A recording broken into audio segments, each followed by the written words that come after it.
The India deal is on here. Mr. President. Thank you so much, Mr. President. All the deals are on. We're just going to do it a different way. Mr. President. Nothing changes. They'll be paying tariffs, and we will not be paying tariffs. Our deal with India is they pay tariffs. This is a reversal from what it used to be, as you know.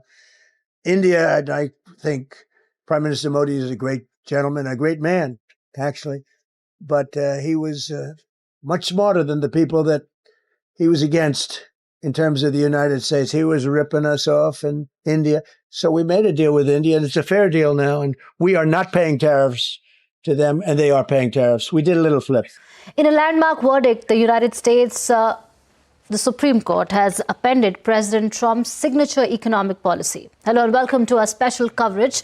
I'm Archana Solanki. The U.S. Supreme Court has struck down the global tariffs imposed by U.S. President Donald Trump. What's good, guys? John here, ready to talk real. The Supreme Court struck down Trump's use of the International Emergency Economic Powers Act to impose sweeping global tariffs, gut the economic centerpiece of his second term. Within minutes, Trump publicly raged at the justices he had personally appointed, as the ruling fundamentally reshaped his trade agenda and tested the limits of executive authority. The ruling held that the emergency authority statute simply does not permit the president to unilaterally remake the entire tariff system in the way the Trump administration had been deploying it. The constitutional determination was sweeping and unambiguous. The tariff-setting power belongs to Congress, not to the president through some emergency authority framework. And here's the thing that nobody in Washington expected. The vote was 6-3, and 3 of those 6 justices in the majority were Trump's own appointees, the very people he had handpicked, celebrated, and boasted about as the defining achievements of his political legacy, had just delivered the most devastating judicial blow to his most important policy initiative.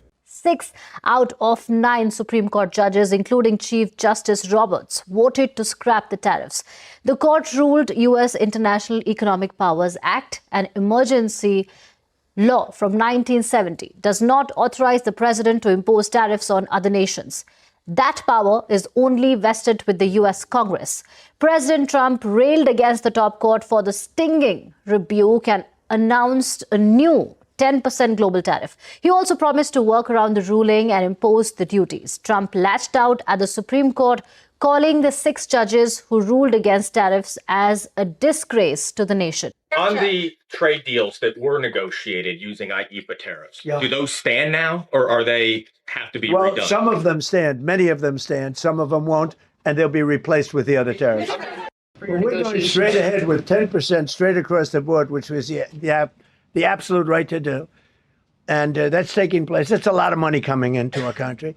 And then during that period of about 5 months, we are doing the various investigations necessary to put. Now, you have to understand what this meant in practical terms. The administration had built its entire economic strategy around the threat and use of these broad tariffs. They were using them as leverage in negotiations with trading partners. They were using them as revenue-generating tools for domestic programs. They were using them as instruments of the economic nationalist vision that had been central to the political coalition that produced the second-term mandate. And the IEPA authority was the specific legal vehicle that made all of that possible. It gave the president the speed, the breadth, and the unilateral character that made the tariff policy so powerful as a negotiating tool and so central to the administration's economic vision. When the ruling came down, the president's reaction was unlike anything we've ever seen from a modern president in response to a judicial decision. He called the 6 justices in the majority fools. Fair tariffs, or tariffs, period, on other countries. Now, the question everybody is asking is that what does it mean for India? A White House official told CNBC that nations who've already struck a deal with the US will see their tariffs now drop to 10%. This effectively means tariffs in India will drop from 18% that was agreed by both nations to 10% now. Here's CNBC's Iman Javers reporting on what happens now. I've got an important clarification here. I was just in the office of a White House official pinning down some details on this, and I don't think this information is in the market necessarily yet, so I want to walk through it. There's some question about this new 10% global tariff that the president announced in that briefing and who it would apply to. Because remember, as we went through the year last year, a number of countries and regions around the world came to trade agreements with the United States. A lot of those trade agreements. He called them lapdogs. He said he was ashamed of of them. He described the ruling as catastrophic for American power, and he directed specific personal attacks at his own nominees, the justices he had personally appointed and whose confirmations he had publicly celebrated as defining victories of his political legacy. Think about that for a moment. The President of the United States standing before the American people, publicly humiliating the very people he put on the Supreme Court, calling them fools and lapdogs because they dared to rule against him on a matter of constitutional law. This combination of factors is what makes this moment so historic and so terrifying. You had the most consequential judicial ruling against the most important second-term economic policy initiative. Set tariff rates that were higher than 10%. So what happens to those countries who already came to the table, already negotiated a trade agreement with the United States? Well, this White House official just confirming for me a short time ago that all of those agreements are now reset to 10% under this new tariff rate once it goes through. So the European Union, which was at 15%, now will be at 10. Japan was at 15%, now at 10. India was at 18, now at 10. South Korea was at 15, now at 10. And Vietnam will be the big winner here. They were at 20% under their trade agreement with the United States. They also come down to 10% under this new tariff that the president is imposing as of today. So I think that's an important nuance that a lot of people were trying to figure out over the past couple of hours, Mike, is exactly what did the president mean when he said that. And so that is, at least temporarily, a big win for those countries and regions. But the White House official clarifies, importantly, that that is only until you had the most extreme, publicly expressed presidential reaction to a Supreme Court decision in recent memory. And you had the specific constitutional determination that the tariff power belongs to Congress, not to the president, a determination that cannot be undone through executive order or creative legal maneuvering. This wasn't just a policy setback. This was a constitutional stripping of a tool the administration had been relying on as its primary economic policy instrument. The legal scholars who had been warning about the vulnerability of the IEPA tariff theory had been saying for months that it might not survive full Supreme Court review. But there's a massive difference between legal scholars warning that a theory might be vulnerable and Washington actually expecting it to fail in the specific form. It failed at the specific moment it failed, with the specific composition of the majority that produced the decision. These new authorities kick in and they have the opportunity to go through the formal process here, and they reserve the right to raise those tariff rates back up at some point to the higher number. So for the short term, there is a window where the tariffs will be much lower than they were.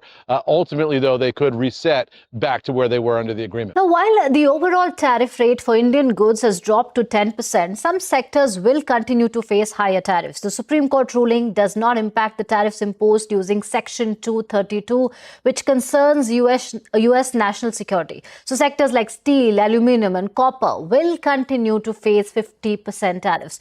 Automobile and auto components will face a 25% tariff rate, along with timber and lumber at 10 to 25%. Now, President Trump also said that nothing changes about the trade deal with India. The India deal is on here. Thank you so much, Mr. President. All the deals are on it. We're just going to do it a different way. The framework which is to be signed with India sometime soon, will that stand now? Yeah, and on nothing the decision, changes. nothing changes? No, nothing changes. They'll be paying tariffs. And we will not be paying tariffs. Our deal with India is they pay tariffs. This is a reversal from what it used to be, as you know. The breadth of the ruling exceeded what even the most pessimistic predictions had anticipated. A narrower ruling would have been a policy setback. It would have been a disappointment. But the sweeping constitutional determination that the tariff power belongs to Congress, that's the nuclear quality that the narrower ruling would not have produced. And the composition of the majority added an entirely different dimension to the shock. 3 Trump nominees in the majority. Think about what that means for the political narrative. This ruling cannot be characterized as the product of a liberal judicial conspiracy against the administration's economic agenda. It cannot be dismissed as the work of activist judges who are out to get the president. When 3 of the president's own appointees join the majority in a ruling he describes as catastrophic, that sends a specific message about the legal merit of the case. It demonstrates that the constitutional congressional analysis was so clear, so compelling, that even the justices most ideologically aligned with the administration's agenda could not justify upholding the IEPA tariff theory. The timing of the ruling added yet another layer to the nobody-expected quality. The court chose to draw this specific constitutional line right in the middle of the administration's most active and most consequential deployment of the tariff policy. They were using these tariffs as negotiating tools, as economic instruments, and as political signals to trading partners around the world. The ruling didn't just constrain future tariff authority. It landed like a bomb in the middle of an active policy deployment, forcing the administration to scramble, to recalibrate, and to explain to the world why its primary economic weapon had just been taken away. Each of these specific surprising qualities contributes to the nobody-expected formulation in its most precisely accurate application. It's not that nobody knew the theory was legally vulnerable. It's that the specific form the ruling took, sweeping, bipartisan in its composition, immediately consequential in its timing, exceeded the most pessimistic legal predictions about how broadly and how decisively the theory would fail when the court finally addressed it directly. And when you combine that with the president's explosive, unhinged reaction, you have a moment that genuinely deserves the nuclear move framing. Now let's dig deeper into why this ruling has such a specific nuclear quality. Because to understand why this is more than an ordinary adverse judicial decision, you have to understand what IEPA was actually doing in the administration's economic policy architecture, and why the constitutional determination that Congress, rather than the president, holds the tariff power has the irreversible quality that makes the nuclear framing most precisely applicable. The International Emergency Economic Powers Act had been the specific legal vehicle through which the administration was deploying the sweeping reciprocal tariff regime that was the economic centermeat of the second term. The theory was that emergency authority over international commerce was broad enough to encompass the kind of comprehensive tariff setting that would otherwise require congressional action under the Constitution's specific grant of tariff power to synchronize commerce. Congress. The administration was essentially arguing that a statute designed to give the president emergency powers to respond to specific international crises could be used to permanently remake the global trading system. And for months, that argument had been working. The tariffs were in place, trading partners were scrambling to respond, the global economic order was being reshaped. But legal scholars had been warning all along that the theory was legally vulnerable. They pointed out that the emergency authority framework had never been intended to extend to the comprehensive tariff setting the administration was attempting. But some of them were not considered as a weapon. They noted that the Constitution specifically grants the tariff power to Congress, and that using emergency authority to bypass that constitutional grant was an aggressive legal theory that might not survive Supreme Court review. But there's a difference between legal scholars warning that a theory might not survive and the court actually striking it down in the most sweeping possible way. And the specific breadth of the court's rejection of that theory exceeded what even the most pessimistic predictions had anticipated. The ruling doesn't just narrow how IEPA can be used for tariffs. It establishes the constitutional principle that the president cannot unilaterally remake the entire tariff system through emergency authority. This is a principle that closes the specific IEPA tariff avenue, not just for this set of tariffs, but for any future comprehensive tariff scheme an administration might attempt to deploy through the same legal theory. That constitutional permanence is the specific quality that makes the nuclear framing most precise. The irreversible constitutional determination that a specific major policy tool is constitutionally unavailable. Think about what this means in practical terms. The administration can't just try again with a slightly different legal argument. They can't executive order their way around a constitutional determination that the specific authority they were claiming, the authority to use IEP emergency powers as the vehicle for comprehensive tariff setting, is an authority the president does not possess. The IEPA tariff avenue is closed constitutionally, not just practically. And that constitutional closure is the specific quality of the nuclear framing that's most precisely applicable to the tariff ruling. The irreversible constitutional constraint that makes the nobody expected and the screams elements most accurately describing the specific impact of the ruling on the specific policy agenda it most directly affects. So, the specific economic strategy implications of the tariff ruling revealed the specific dimensions of the nuclear quality in their most practically consequential form. The Trump second-term economic strategy had been built around the specific threat and use of broad tariffs as leverage in negotiations with trading partners, as revenue-generating tools for the domestic economic agenda, and as instruments of the specific economic nationalist vision that had been central to the political coalition that produced the second-term mandate. The IEPA Tariff Authority was the specific legal vehicle that made all of those applications possible, without the congressional action that the constitutional tariff power technically requires. Stripping that vehicle through the constitutional determination that Congress holds the tariff power doesn't eliminate Trump's ability to pursue tariff policy entirely. He can seek congressional authorization for specific tariffs. He can use the narrower tariff authorities that do exist within the executive branch. And he can pursue the economic nationalist agenda through policy mechanisms that do not require the sweeping unilateral tariff authority the IEPA theory was providing. But none of those alternatives provides the same speed, breadth, and unilateral character as the IEPA vehicle.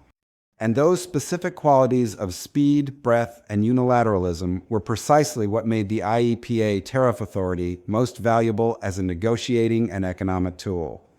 The nuclear quality is the specific loss of those specific qualities in the specific constitutional determination that makes them unavailable through the specific IEPA mechanism. Now let's talk about the specific 3 Trump appointee composition of the majority.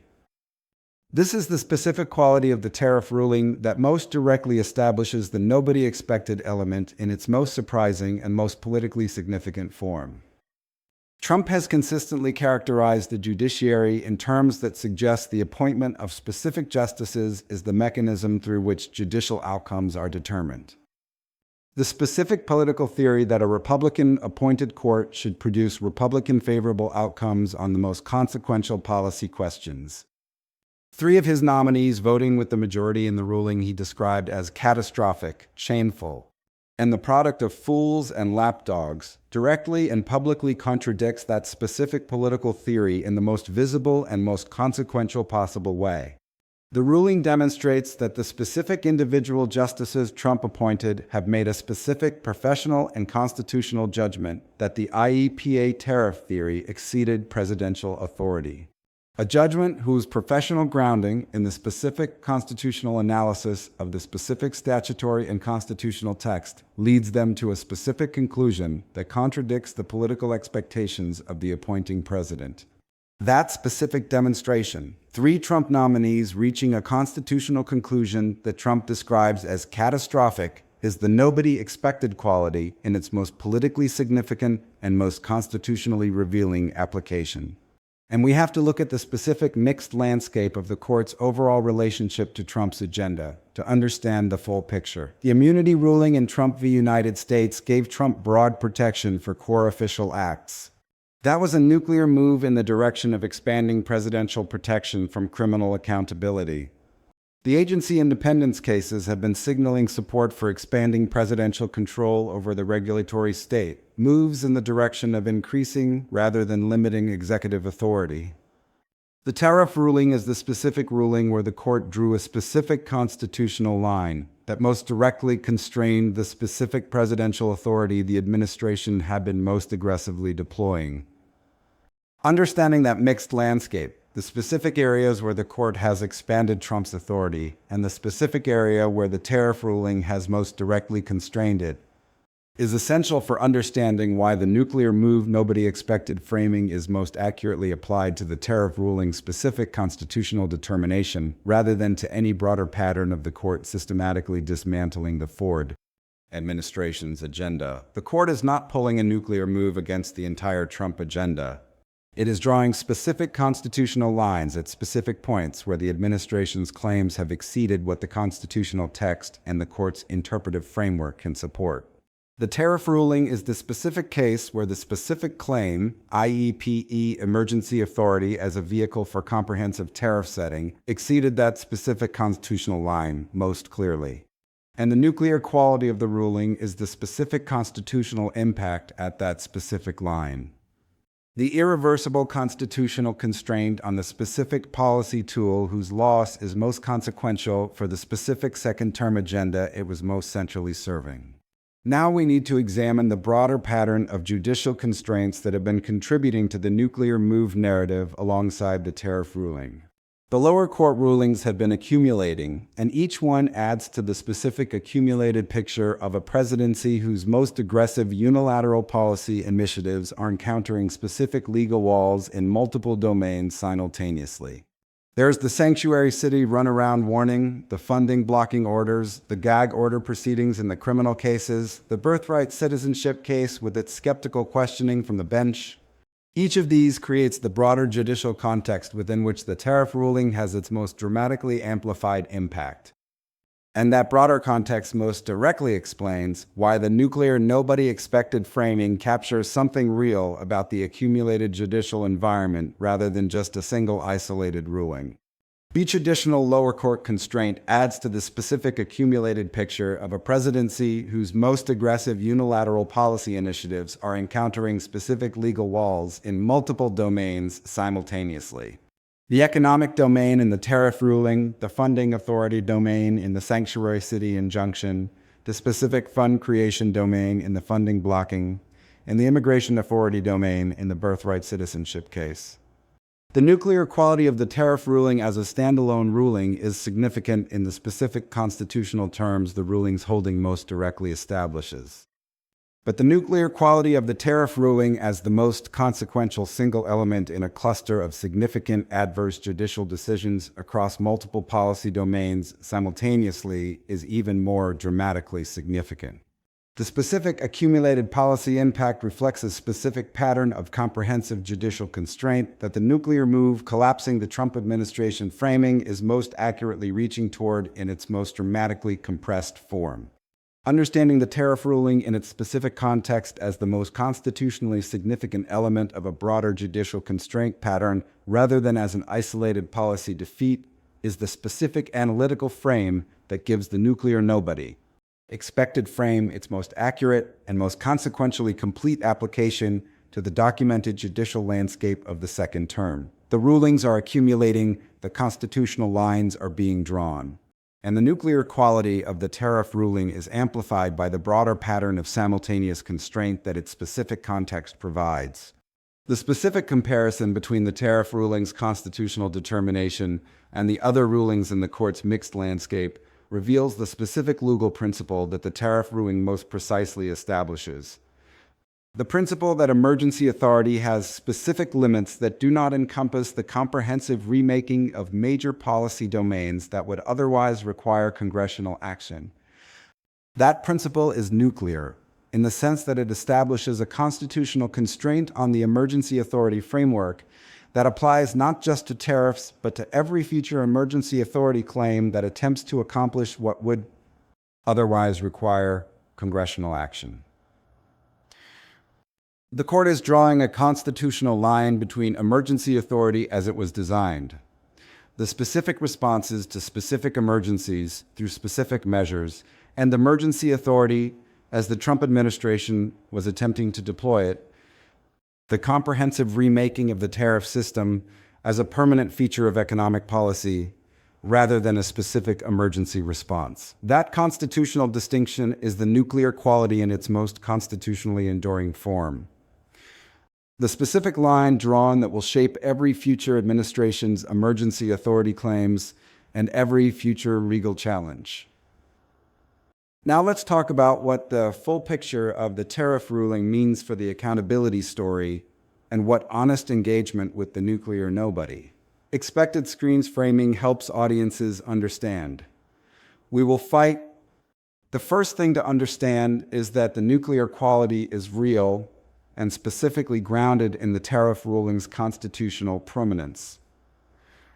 The irreversible determination that the IEPA tariff authority does not exist, that the comprehensive tariff setting the administration was using it for belongs constitutionally to Congress, and that the specific legal avenue most important to the most ambitious second-term economic policy initiative has been constitutionally foreclosed. That constitutional permanence is the nuclear quality in its most precisely applicable form. Not the dramatic single-night impact of a single devastating ruling, but the specific, lasting constitutional constraint on a specific primary policy tool that cannot be worked around through executive creativity or alternative mechanisms without abandoning the specific unilateral quality that made the tool most valuable. The second thing to understand is the specific nobody-expected quality's most accurate application. Not that nobody knew the IEPA tariff theory was legally vulnerable, but that the specific breadth of the constitutional determination, the specific composition of the majority, including 3 Trump nominees, and the specific timing of the ruling exceeded the most pessimistic predictions about how the theory would fail. Each of those specific qualities of the surprising element adds to the accumulated impact of the ruling on the specific political environment that the nuclear framing is most accurately describing. The specific shock value of a ruling that was more sweeping, more bipartisan in its composition, and more immediate in its policy consequences than the most pessimistic advance predictions had anticipated. The third thing to understand is the specific content opportunity that Trump screams as Supreme Court pulls nuclear move nobody expected framing creates for honest and consequential accountability content. The tariff ruling is real and its nuclear quality is documented in the constitutional permanence of its specific holding and in the extreme fury of Trump's public reaction. The nobody expected element is real and grounded in the specific 3 appointee majority composition and the breadth of the constitutional determination. And the scream's quality is the specific documented reaction of a president who called his own nominees fools and lapdogs and described the ruling as catastrophic for American power. Content that uses the nuclear nobody expected hook to draw an audience and then delivers the honest, specific account of what the ruling actually held, why it's nuclear in its constitutional permanence, why the 3 appointee majority was the nobody expected quality, and what the specific policy consequences are for the second-term agenda serves both the accountability urgency and the constitutional education that the specific quality of a ruling most urgently requires. What the Trump screams as Supreme Court pulls nuclear move nobody expected, framing ultimately captures is the specific quality of the February 2026 tariff ruling.